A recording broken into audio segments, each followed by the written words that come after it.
हर हर गंगे।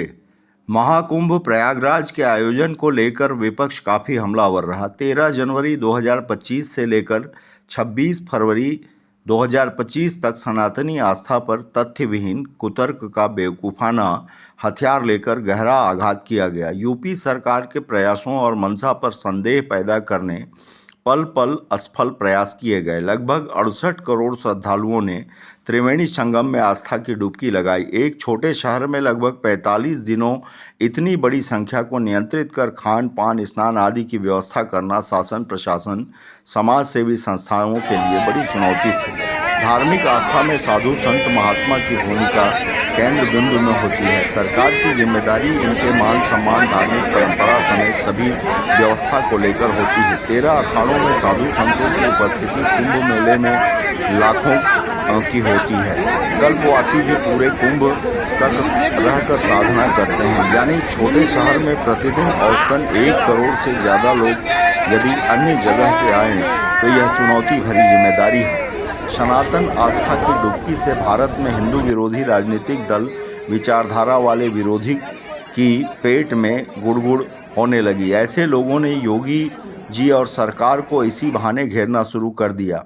सबसे पहले 144 साल में लगने वाले कुंभ के दावे को फर्जी बताने की कोशिश की गई, जबकि सच यह है कि खगोलीय घटना में विभिन्न ग्रहों की चाल के आधार पर सनातन में तिथिवार तीज त्यौहार मनाए जाते हैं। ज्योतिषी गणना पंचांग के द्वारा की जाती है। इसमें ग्रहों की चाल राशि आदि देखे जाते हैं। चंद्रमा, शनि, सूर्य और गुरु लगभग 144 वर्ष में एक रेखा में आते हैं। इसी आधार पर इस कुंभ का अत्यधिक महत्व है। 12 वर्ष में सूर्य वृष राशि में आते हैं और 12वां कुंभ महाकुंभ होता है।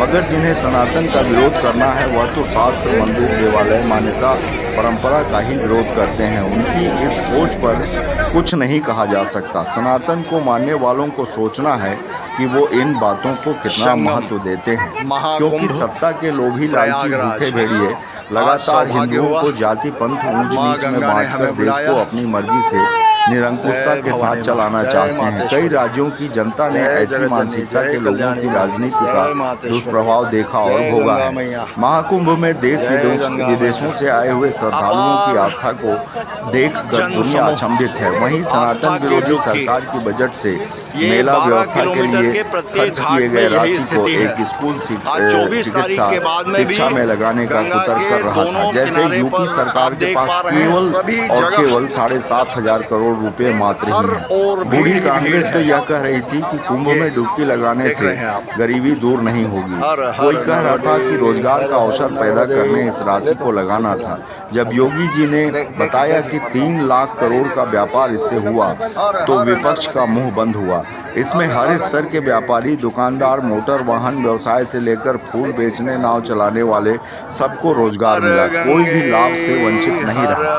मौनी अमावस्या के दिन हुए हादसे के बाद 30 श्रद्धालुओं की दुर्भाग्यजनक मृत्यु के बाद तो जैसे योगी मोदी विरोधी सनातन विरोधियों के हाथ में लड्डू मिल गया। फिर तो फर्जी वीडियो बनाकर मेला क्षेत्र, सड़क जाम, गंदगी, भगदड़, संगम क्षेत्र के पानी में प्रदूषण, खाने पीने का अभाव, दैनिक नित्य कर्म की व्यवस्था पर अनर्गल प्रलाप जैसी बातें आने लगी। लोगों ने प्रयागराज न आने अपील कर भ्रम फैलाने की कोशिश की, मगर श्रद्धालुओं ने इनकी बातों को नकार दिया। जितना भ्रम फैलाने की कोशिश की गई, प्रतिदिन श्रद्धालुओं की संख्या बढ़ती गई। सरकार ने 45 करोड़ पहुंचने का अनुमान लगाया था, मगर महाशिवरात्रि तक 68 करोड़ की संख्या में आस्था की डुबकी लगाई गई। सनातन विरोधियों की एक न चली।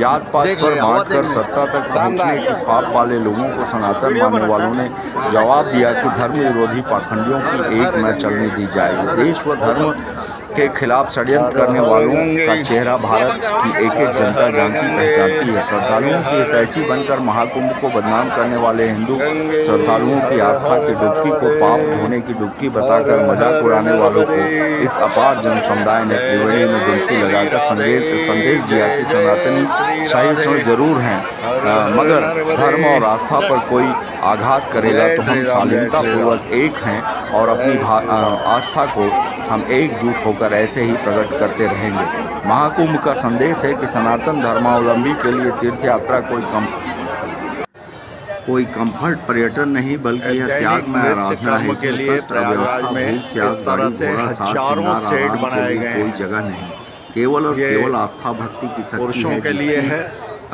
और ताकत ये पर अरैल श्रद्धालु घाट का दृश्य है। और आत्मिक यहाँ आनंद की सामने जो है अनुभूति प्राप्त वहाँ पर कर ईश्वर और महिलाओं मां के लिए गंगा के व्यवस्था प्रति की गई है। श्रद्धा रखते हुए कृपा और दया बरसाने आज 24 तारीख को यही हमारा हम कुंभ स्नान कर रहे हैं। परंपरा है।